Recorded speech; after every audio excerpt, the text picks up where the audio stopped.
राधे राधे, जय श्री कृष्णा। ओम नमः शिवाय। प्रिय भक्तजनों, आप सभी का मायरा वॉइस चैनल में हार्दिक स्वागत है। आज सोमवार है और मार्गशीर्ष तिथि 10वीं है। तो आज की इस वीडियो में हम सुनेंगे श्रीमद् भगवत गीता का 10वां अध्याय और साथ ही सुनेंगे उसका महात्म। उसका शुभारंभ करने से पहले सुनते हैं गणेश भगवान की एक अद्भुत कहानी। तो प्रेम से बोलिए, गणेश भगवान की जय हो। भगवान विष्णु के पास एक शंख था जिसे वे हमेशा अपने पास रखते थे।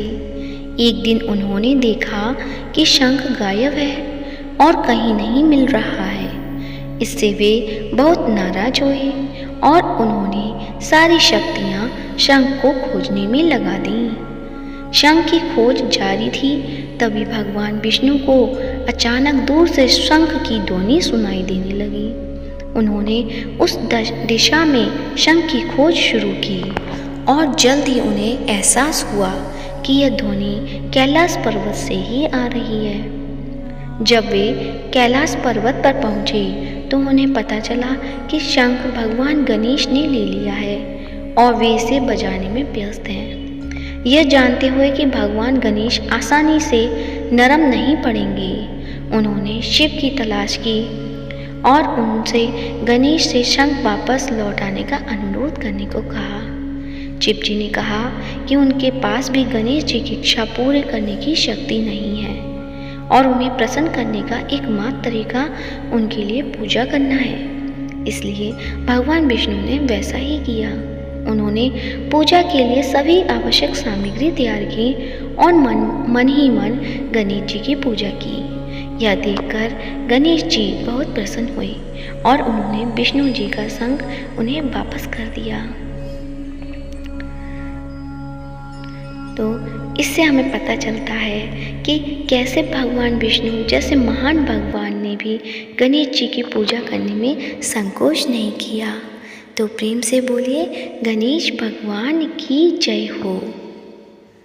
क्योंकि दिन आज सोमवार है तो आज सुनते हैं माता पार्वती और भगवान शंकर की एक अनोखी कहानी, जिसमें माता पार्वती को करनी पड़ी थी कठोर तपस्या।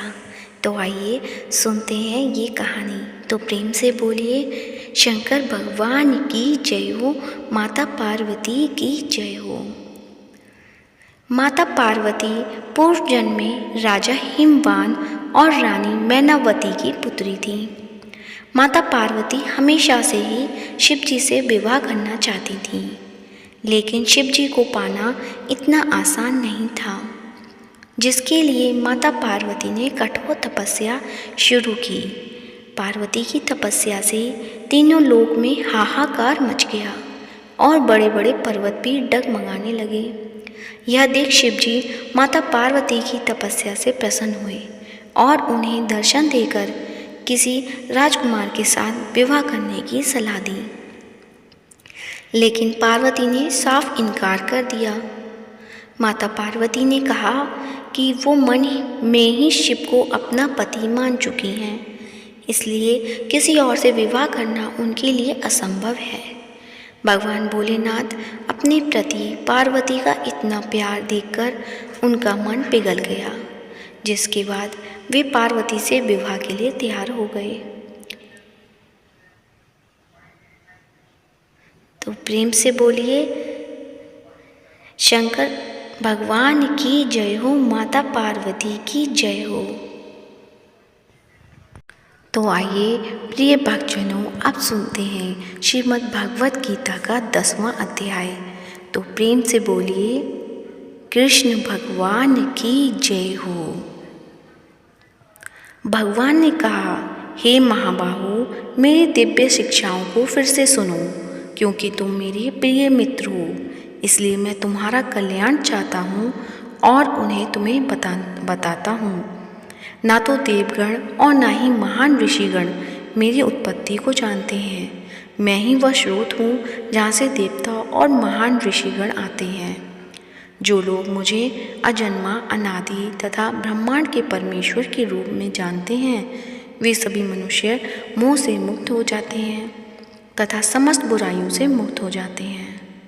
मुझसे ही मनुष्यों में अनेक प्रकार के गुण उत्पन्न होते हैं, जैसे बुद्धि, ज्ञान, विचारों की स्पष्टता, क्षमा, सत्य, इंद्रिय और मन पर नियंत्रण, सुख दुख, जन्म मृत्यु, भय, शौर्य, अहिंसा, समता, संतोष, तप, दान, यश और अपयश। 7 महर्षि, उनसे पहले के 4 महर्षि तथा 14 मनु, ये सब मेरे मन से उत्पन्न हुए हैं। इन्हीं से संसार के सभी लोग उत्पन्न हुए हैं। जो लोग मेरी महिमा और दिव्य शक्तियों को सत्य रूप से जानते हैं, वे अविचल भक्ति योग के द्वारा मेरे साथ एक हो जाते हैं। इसमें कोई संदेह नहीं है। मैं ही समस्त सृष्टि का मूल हूँ, मुझसे ही सब कुछ उत्पन्न होता है। जो बुद्धिमान लोग इस बात को भली भांति जानते हैं, वे बड़ी श्रद्धा और भक्ति के साथ मेरी पूजा करते हैं। मेरे भक्तजन अपने मन को मुझ में स्थिर करके तथा अपने जीवन को मुझ में समर्पित करके सदैव मुझ में संतुष्ट रहते हैं। वे एक दूसरे को मेरे विषय में ज्ञान देने तथा मेरी महिमा के विषय में वार्तालाप करने में महान संतोष तथा आनंद प्राप्त करते हैं। जिनका मन सदैव मुझ में प्रेम पूर्वक समर्पित रहता है, उन्हें मैं दिव्य ज्ञान देता हूँ, जिससे वे मुझे प्राप्त कर सकते हैं। मैं जो उनके हृदय में निवास करता हूँ, उन पर दया करके उनके अज्ञानजन्य अंधकार को ज्ञान रूपी प्रकाशमान दीपक से नष्ट करता हूँ। अर्जुन ने कहा, आप परम दिव्य पुरुष, परम धाम, परम पवित्र, सनातन देव, आदि पुरुष, अजन्मा और महानतम है। नारद, असित, देवल और व्यास जैसे महर्षियों ने यह कहा है और अब आप स्वयं ही मुझसे कह रही हैं। हे कृष्ण, आपने जो कुछ भी मुझे बताया है, मैं उसे पूरी तरह सत्य मानता हूँ। हे प्रभु, न तो देवता और न ही राक्षस आपके वास्तविक व्यक्तित्व को समझ सकते हैं। हे परमेश्वर, हे समस्त प्राणियों के रचयिता और स्वामी के देवताओं के भी परमेश्वर, हे ब्रह्मांड के स्वामी, आप ही अपनी अचिंत्य शक्ति से अपने आप को जानते हैं। कृपया मुझे अपने दिव्य ऐश्वर्य का वर्णन करें, जिसके द्वारा आप सभी लोगों में व्याप्त हैं, उनमें निवास करते हैं। हे योगेश्वर, मैं आपको कैसे जान सकता हूँ और आपका ध्यान कैसे कर सकता हूँ, और ध्यान करते समय मैं किन रूपों में आपका ध्यान कर सकता हूँ। हे परम दिव्य पुरुषोत्तम, हे जनार्दन, आप मुझे अपनी दिव्य महिमा और स्वरूपों को विस्तार से बताइए। मैं आपके अमृतमय वचनों को सुनते सुनते कभी थक नहीं सकता। भगवान बोले, हे कुरुक्षेत्र, अब मैं तुमसे अपनी दिव्य महिमा का संक्षेप में वर्णन करूँगा, क्योंकि उनके विस्तार का अंत नहीं है। हे अर्जुन, मैं सभी जीवों के हृदय में विराजमान हूँ। मैं सभी प्राणियों का आदि, मध्य और अंत हूँ। अदिति के 12 पुत्रों में मैं विष्णु हूँ। प्रकाशमान वस्तुओं में मैं सूर्य हूँ। मरुतों में मैं मरीचि और रात्रि के आकाश के तारों में चंद्रमा ही मुझे जानो। मैं वेदों में सामवेद हूँ और देवताओं में इंद्र हूँ। इंद्रियों में मन हूँ और प्राणियों में चेतना हूँ। रुद्रों में तुम मुझे शंकर समझो। अर्धदेवों और दैत्यों में मैं कुबेर हूँ। वसुओं में मैं अग्नि हूँ और पर्वतों में मैं मेरु हूँ। हे अर्जुन, पुरोहितों में मैं बृहस्पति हूँ। योद्धाओं में मैं कार्तिकेय हूँ तथा जल के जलाशयों में मुझे समुद्र समझो। मैं महान ऋषियों में भृगु हूँ और धनियों में दिव्य ओम हूँ। मंत्रों में मुझे पवित्र नाम का जप समझो। अचल वस्तुओं में मैं हिमालय हूँ। वृक्षों में मैं पीपल हूँ। देव मुनियों में मैं नारद हूँ। गंधर्वों में मैं चित्ररथ हूँ। सिद्धों में मैं कपिल मुनि हूँ। घोड़ों में मुझे उचेश्वा जान, जो अमृत सागर के मंथन से उत्पन्न हुआ है। मैं समस्त हाथियों में ऐरावत हूँ और मनुष्यों में राजा हूँ।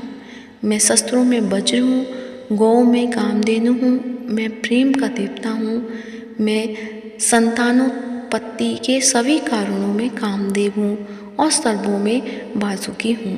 मैं सर्पों में अनंत हूँ, जलचरों के मैं वरुण हूँ, पितरों में अर्यमा हूँ, विधि विधान करने वाले में मृत्यु का देवता यमराज हूँ। मैं दैत्यों में प्रहलाद हूँ और सब नियंत्रण करने वालों में काल हूँ। मुझे पशुओं में सिंह और पक्षियों में गरुड़ जानो। पवित्र करने वालों में मैं वायु हूँ, शस्त्रधारियों में मैं राम हूँ, जलचरों में मैं मगरमच्छ हूँ तथा बहती नदियों में मैं गंगा हूँ। हे अर्जुन, मुझे ही समस्त सृष्टि का आदि मध्य और अंत समझो। विद्याओं में मैं ही आध्यात्म शास्त्रों हूँ और शास्त्र में ही तार्किक निष्कर्ष हूँ। मैं सभी अक्षरों में आरंभिक अ हूँ, व्याकरणीय यौगिकों में द्विशब्दों में अनंत काल हूँ और सृष्टिकर्ताओं में मैं ब्रह्मा हूँ। मैं सर्वभक्षी मृत्यु हूँ और जो कुछ अभी होना है उसका मूल भी मैं ही हूँ। स्त्रियोचित गुणों में मैं यश, समृद्धि, उत्तम वाणी, स्मृति, बुद्धि, साहस और क्षमा हूँ। सामवेद के मंत्रों में मुझे बृहस्पति साम जानो। काव्यतम छंदों में मैं गायत्री हूँ। हिंदू पंचांग के 12 महीनों में मैं मार्गशीर्ष हूँ तथा ऋतुओं में मैं बसंत हूँ जो पुष्पों को जन्म देती है। मैं धोखेबाजों का जुआ हूँ और वैभवशालियों लोगों का वैभव हूँ। मैं विजयी लोगों के विजय हूँ, दृढ़ निश्चय लोगों का संकल्प हूँ और पुण्यात्माओं का पुण्य हूँ। वैष्णी वंशियों में मैं कृष्ण हूँ, पांडवों में मैं अर्जुन हूँ। मुझे मुनियों में वेद व्यास और महामुनियों में शुक्राचार्य जानो। मैं अधर्म को रोकने वाले उपायों में न्यायपूर्ण दंड हूँ और विजय चाहने वालों में उचित आचरण हूँ। रहस्यों में मैं मौन हूँ और बुद्धिमानों में मैं उनकी बुद्धि हूँ। हे अर्जुन, मैं सभी जीवों का मूल बीज हूँ। कोई भी चर या अचर प्राणी मेरे बिना नहीं रह सकता। हे शत्रुओं पर विजय पाने वाले, मेरी दिव्य अभिव्यक्तियों का कोई अंत नहीं है।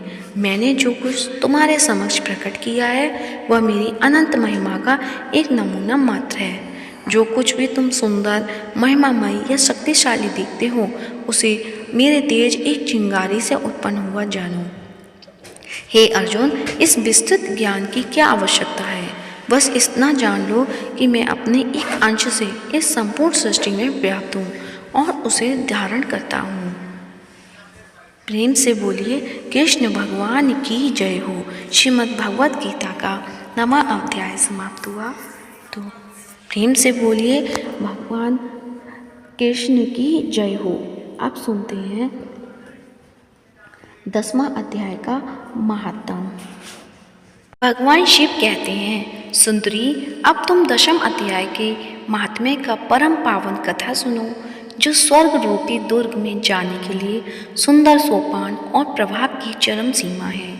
काशीपुरी में धीर बुद्धि नामक से विख्यात एक ब्राह्मण था जो मुझ में प्रिय नंदी के समान भक्ति रखता था।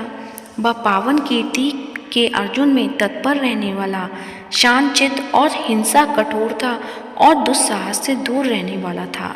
जितेंद्रिय होने के कारण वह निवृत्ति मार्ग में स्थिर रहता था। उसने वेद रूपी समुद्र का पार पा लिया था। वह संपूर्ण शास्त्रों में तात्पर्य का ज्ञाता था। उसका चित्त सदा मेरे ध्यान में संलग्न रहता था। वह मन में अंतरात्मा में लगाकर सदा आत्म तत्व का साक्षात्कार किया करता था। अतः जब वह चलने लगता तब मैं प्रेमवश उसके पीछे दौड़ दौड़कर उसे हाथ का सहारा देता रहता था। यह देख मेरे पार्षद भृंगी ऋटि ने पूछा, भगवान, इस प्रकार भला किसने आपका दर्शन किया होगा? इस महात्मा ने कौन सा तप, होम अथवा जप किया है कि स्वयं आप ही पग पग पर इसे हाथ का सहारा देते रहते हैं? भृंगी ऋटि का यह प्रश्न सुनकर मैंने इस प्रकार उत्तर देना आरंभ किया। एक समय की बात है, कैलाश पर्वत के पार्श्व भाग में पुन्नांग वन के भीतर चंद्रमा की अमृतमय किरणों से धुली हुई भूमि में एक वेदी का आश्रय लेकर मैं बैठा हुआ था। मेरे बैठने के क्षण बर्बाद ही सहसा बड़े जोर की आंधी उठी। वहाँ के वृक्षों की शाखाएं नीचे ऊपर होकर आपस में टकराने लगी। कितनी ही टहनियाँ टूट टूट कर बिखर गईं। पर्वत की अविचल छाया भी हिलने लगी। इसके बाद वहाँ महान भयंकर शब्द हुआ। जिससे पर्वत की कंतराओं प्रतिध्वनित हो उठी। तदंतर आकाश से कोई विशाल पक्षी उतरा, जिसकी कांति काले मेघ के समान थी। वह कज्जल की राशि, अंधकार के समूह अथवा पंख कटे हुए काले पर्वत सा जान पड़ता था। पैरों में पृथ्वी का सहारा लेकर उस पक्षी ने मुझे प्रणाम किया और एक सुंदर नवीन कमल मेरे चरणों में रखकर स्पष्ट वाणी में स्तुति करनी आरंभ की। पक्षी बोला, देव आपकी जय हो। आप चिदानंदमयी सुधा के सागर तथा जगत के पालक हैं। सदा सद्भावना से युक्त और अनाशक्ति की लहरों से उल्लसित आपके वैभव का कहीं अंत नहीं है। आपकी जय हो। अद्वैत वासना से परिपूर्ण बुद्धि के द्वारा आप त्रिविध मलों से रहित हैं। आप जितेंद्रिय भक्तों को अधीन, अविद्यामय, उपाधि से रहित, नित्य मुक्त, निराकार, निरामय, असीम, अहंकार शून्य, आवरण रहित और निर्गुण हैं। आपके भयंकर ललाट रूपी महासर्प की विश्व ज्वाला से आपने कामदेव को भस्म किया। आपकी जय हो। आप प्रत्यक्ष आदि प्रमाणों से दूर होते हुए भी प्रमाणीय स्वरूप आपको बारंबार नमस्कार है। चैतन्य के स्वामी तथा त्रिभुवन रूपधारी आपको प्रणाम है। मैं श्रेष्ठ योगियों द्वारा चुंबित आपके उन चरण कमलों की वंदना करता हूँ जो अपार भव पाप के समुद्र में पार उतरने में अद्भुत शक्तिशाली है। महादेव साक्षात बृहस्पति भी आपकी स्तुति करने की ग्रष्टा नहीं कर सकती। सहस्त्र मुखों वाले नागराज शेष में भी इतना चातुर्य नहीं है कि वे आपके गुणों का वर्णन कर सकें। फिर मैं जैसे छोटी बुद्धि वाले पक्षी की तो बिसात ही क्या है। उस पक्षी के द्वारा किए हुए इस स्रोत को सुनकर मैंने उससे पूछा, बेहंगम तुम कौन हो और कहाँ से आए हो? तुम्हारी आकृति तो हंस जैसी है, मगर रंग कौए का मिला है। तुम जिस प्रयोजन को लेकर यहाँ आए हो उसे बताओ। पक्षी बोला, देवेश मुझे ब्रह्मा जी का हंस जानिए। धुर्जटे, जिस कर्म से मेरे शरीर में इस समय कालिमा आ गई है उसे सुनिए प्रभु। यद्यपि आप सर्वज्ञ हैं अतः आपसे कोई भी बात छिपी नहीं है, तथापि यदि आप पूछते हैं तो बतलाता हूँ। सूरत नगर के पास एक सुंदर सरोवर है जिसमें कमल लहराते रहते हैं। उसी में से बाल चंद्रमा के टुकड़े जैसे श्वेत मृणों की ग्रास लेकर मैं तीव्र गति से आकाश में उड़ रहा था। उड़ते उड़ते सहसा वहाँ से पृथ्वी पर गिर पड़ा। जब होश में आया और अपने गिरने का कोई कारण न देख सका तो मन ही मन सोचने लगा, अहो यह मुझ पर क्या आ पड़ा। आज मेरा पतन कैसे हो गया। पके हुए कपूर के समान मेरे श्वेत शरीर में यह कालिमा कैसे आ गई।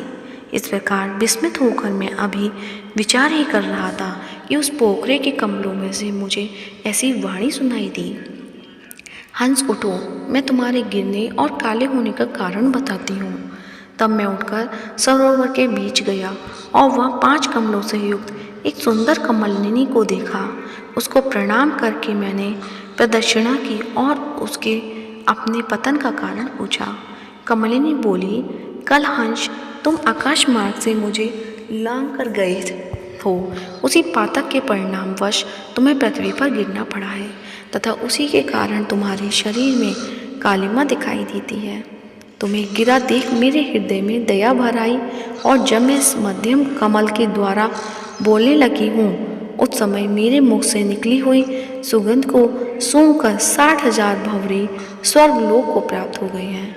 पक्षीराज, जिस कारण मुझ में इतना वैभव ऐसा प्रभाव आया है उसे बतलाती हूँ, सुनो। इस जन्म से पहले तीसरे जन्म में मैं इस पृथ्वी पर एक ब्राह्मण की कन्या के रूप में उत्पन्न हुई थी। उस समय मेरा नाम सरोजवदना था। मैं गुरुजनों की सेवा करती हुई सदा एकमात्र पतिव्रत के पालन में तत्पर रहती थी। एक दिन की बात है, एक मैना को पढ़ा रही थी। इससे पति सेवा में कुछ विलंब हो गया। इससे पति देवता कुपित हो गए और उन्होंने शाप दिया, पापिनी तू मैना हो जा। मरने के बाद यद्यपि मैं मैना ही हुई तथापि पतिव्रत के प्रसाद से मुनियों के ही घर मुझे आश्रय मिला। किसी मुनि कन्या ने मेरा पालन पोषण किया। मैं जिसके घर में थी वे ब्राह्मण प्रतिदिन विभूति योग के नाम से प्रसिद्ध गीता के 10वें अध्याय का पाठ करते थे और मैं उस पापहारी अध्याय को सुना करती थी। विहंगम काल आने पर मैं मैना का शरीर छोड़कर 10वें अध्याय के माध्यम से स्वर्गलोक में अप्सरा हुई। मेरा नाम पद्मावती हुआ और मैं पद्मा की प्यारी सखी हो गई। एक दिन मैं विमान से आकाश में विचर रही थी। उसी समय सुंदर कमलों से सुशोभित इस रमणीय सरोवर पर मेरी दृष्टि पड़ी और इसमें उतरकर जो ही मैंने जल क्रीड़ा आरंभ की त्यों ही दुर्वासा मुनि आ थमके। उन्होंने वस्त्रहीन अवस्था में मुझे देख लिया। उनके भय से मैंने स्वयं ही कमलिनी का रूप धारण लिया। मेरे दोनों पैर 2 कमल हैं, दोनों हाथ भी 2 कमल हो गए और शेष अंगों के साथ मेरा मुख भी कमल का हो गया। इस प्रकार मैं 5 कमलों से युक्त हुई। मुनिवर दुर्वासा ने मुझे देखा। उनके नेत्र क्रोधाग्नि से जल रहे थे। वे बोले, पापिनी, तो इसी रूप में 100 वर्षों तक पड़ी रहे। यह शाप देकर वे क्षण भर में अंतर्ध्यान हो गए। कमलिनी होने पर भी विभूति योग्याय के महात्म्य से मेरी वाणी लुप्त नहीं हुई है। मुझे लागने मात्र के अपराध से तुम पृथ्वी पर गिरे हो। पक्षीराज, यहाँ खड़े हुए तुम्हारे सामने ही आज मेरे शाप की निवृत्ति हो रही है, क्योंकि आज 100 वर्ष पूरे हो गए हैं। मेरे द्वारा गाए जाते हुए उस उत्तम अध्याय को तुम भी सुन लो। उसके श्रवण मात्र से ही तुम आज मुक्त हो जाओगे। यह कहकर पद्मिनी ने स्पष्ट तथा सुंदर वाणी में 10वें अध्याय का पाठ किया और वह मुक्त हो गई। उसे सुनने के बाद उसी के दिए हुए इस कमल को लाकर मैंने आपको अर्पण किया है। इतनी कथा सुनकर उस पक्षी ने अपना शरीर त्याग दिया। यह एक अद्भुत सी घटना हुई। वही पक्षी अब 10वें अध्याय के प्रभाव से ब्राह्मण कुल में उत्पन्न हुआ। जन्म से ही अभ्यास होने के कारण शैशवावस्था से ही इसके मुख से सदा गीता के 10वें अध्याय का उच्चारण हुआ करता है। 10वें अध्याय के अर्थ चिंतन का यह परिणाम हुआ है कि यह सब भूतों में स्थित शंख चक्रधारी भगवान विष्णु का सदा ही दर्शन करता है। इसकी स्नेहपूर्ण दृष्टि जब किसी भी देहधारी का शरीर पर पड़ जाती है तब वह चाहे शराबी और ब्रह्म हत्यारा ही क्यों न हो, मुक्त हो जाता है तथा पूर्व जन्म में अभ्यास किए हुए 10वें अध्याय के माध्यम से इसको दुर्लभ तत्व ज्ञान प्राप्त हुआ तथा इसने जीवन मुक्ति भी पाली है। अतः जब यह रास्ता चलने लगता है तो मैं इसे हाथ का सहारा दे दिया रहता है। भृंगी ऋटि, यह सब 10वें अध्याय की ही महामहिमा है। पार्वती, इस प्रकार मैंने भृंगी ऋटि के सामने जो पाप नाशक कथा कही थी वही तुमसे भी कही है। नर हो या नारी अथवा कोई भी क्यों ना हो, इस 10वें अध्याय के श्रवण मात्र से ही उसे सब आश्रम के पालन का फल प्राप्त होता है। तो प्रेम से बोलिए, भगवान शंकर और माता पार्वती की जय हो, भगवान कृष्ण की जय हो। अब सुनते हैं लप्सी और तपसी की कहानी।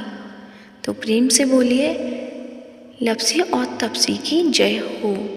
लप्सी और तपसी की कथा इस प्रकार है। एक समय की बात है, लप्सी तपसी नाम के 2 भाई थे, जिसमें तपसी हमेशा भगवान की तपस्या में लीन रहता था। तो वहीं उसका भाई लप्सी प्रत्येक 1.25 सेर की लापसी बनाकर भगवान को भोग लगाकर फिर भोजन करता था।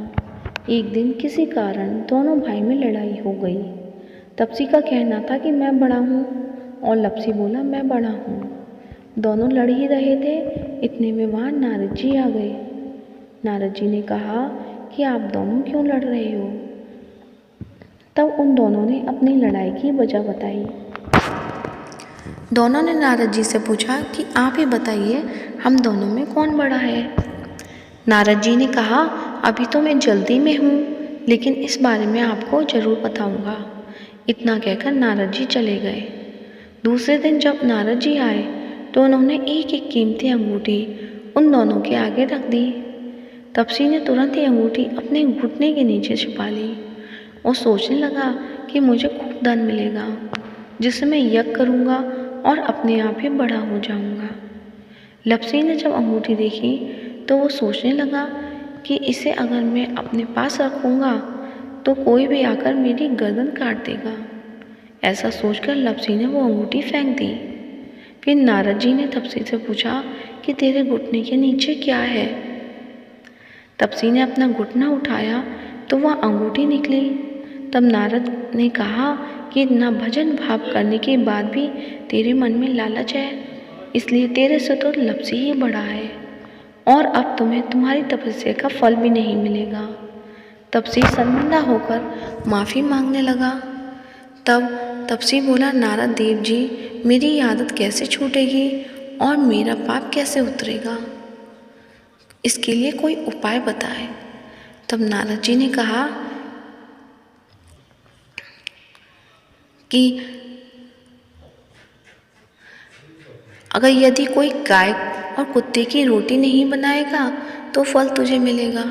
अगर कोई व्यक्ति किसी ब्राह्मण को भोजन कराकर बिना दक्षिणा के ही उसको विदा कर देगा तो फल तुझे मिलेगा। यदि कोई साड़ी के साथ ब्लाउज नहीं देगा तो इसका फल तुझे मिलेगा।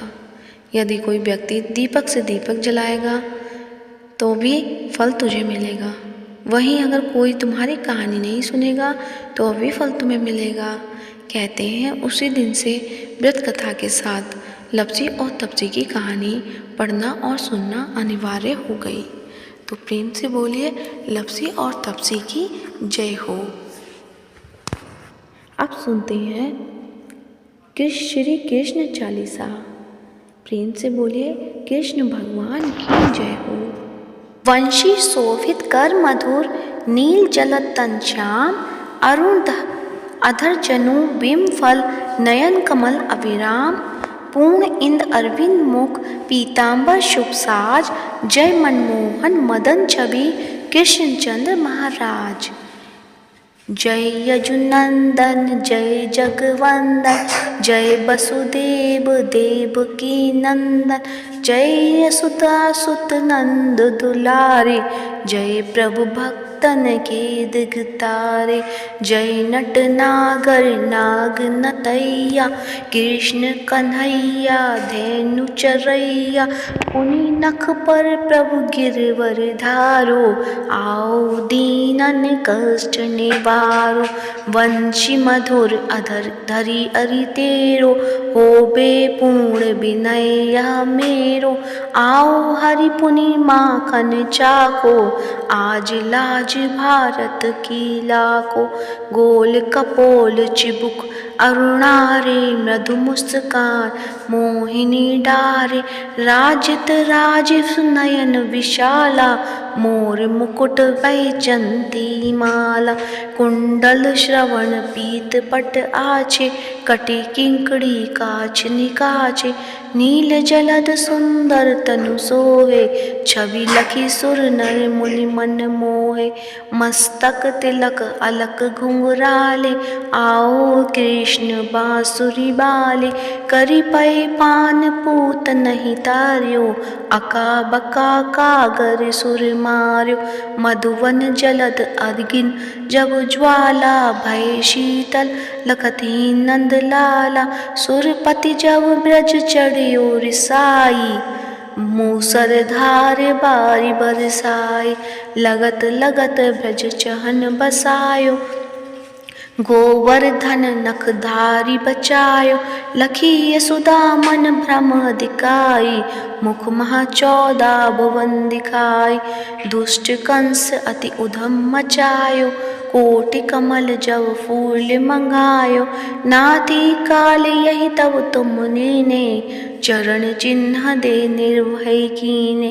करी गोपिन संग रास बिलासा सबकी पूर्ण करी अभिलाषा केतिक महा असुर सहायो कंस ही केस पकड़ी दे मार्यो। मात पिता की बंदी छुड़ाई उग्र सेन कह राज दिलाई मही से मृतक छहो सुत लायो मातु देव की शोक मिटायो। भौमासुर मुर दैत्य संहारी, लाई 60 सहस कुमारी। दे भीमहि रण चीर सहारा, जया सिंधु राक्षस कह मारा। असुर बकासुर आदिक मार्यो, भक्तन के तव कष्ट निवारो। दीन सुदामा के दुख टार्यो, तंदुल दीन मुख डार्यो। प्रेम के साग विदुर घर मांगे, दुर्योधन के मेवा त्यागे। लखी प्रेम की महिमा बारी, ऐसे श्याम दीन हितकारी। भारत के पारत रख हाके, लिए चक्र कर नहीं बल थाके। निज गीता के ज्ञान सुनाए, भक्तन हृदय सुधा बरसाए। मीरा थी ऐसी मत वाली, विष पी गई बजा के ताली। राना भेजा सांप पिटारी, शालिग्राम बने बनवारी। निज माया तुम विधि ही दिखायो, उरते संशय सकल मिटायो। तव सतनंदन करी तत्काला, जीवन मुक्त भयो शिशुपाला। जब ही द्रौपदी टेर लगाई, दीनानाथ लाज अवजाई। तुरत ही बसन बने नंद लाला, बड़े चीर भय अरि मुँह काला। अस अनाथ के नाथ कन्हैया, डूबत भंवर बचावई नैया। सुंदर दास आज उरधारी, दया दृष्टि की जय बनवारी। नाथ सकल मम कुमति निवारो, क्षमु बेगी अपराध हमारो। खोलो पट अव दर्शन दीजो, बोलो कृष्ण कन्हैया की जय। बोलो कृष्ण कन्हैया की जय। यह चालीसा कृष्ण का पाठ करे उद्धारी, अष्ट सिद्धि नवनिधि फल ले पधारत चाली।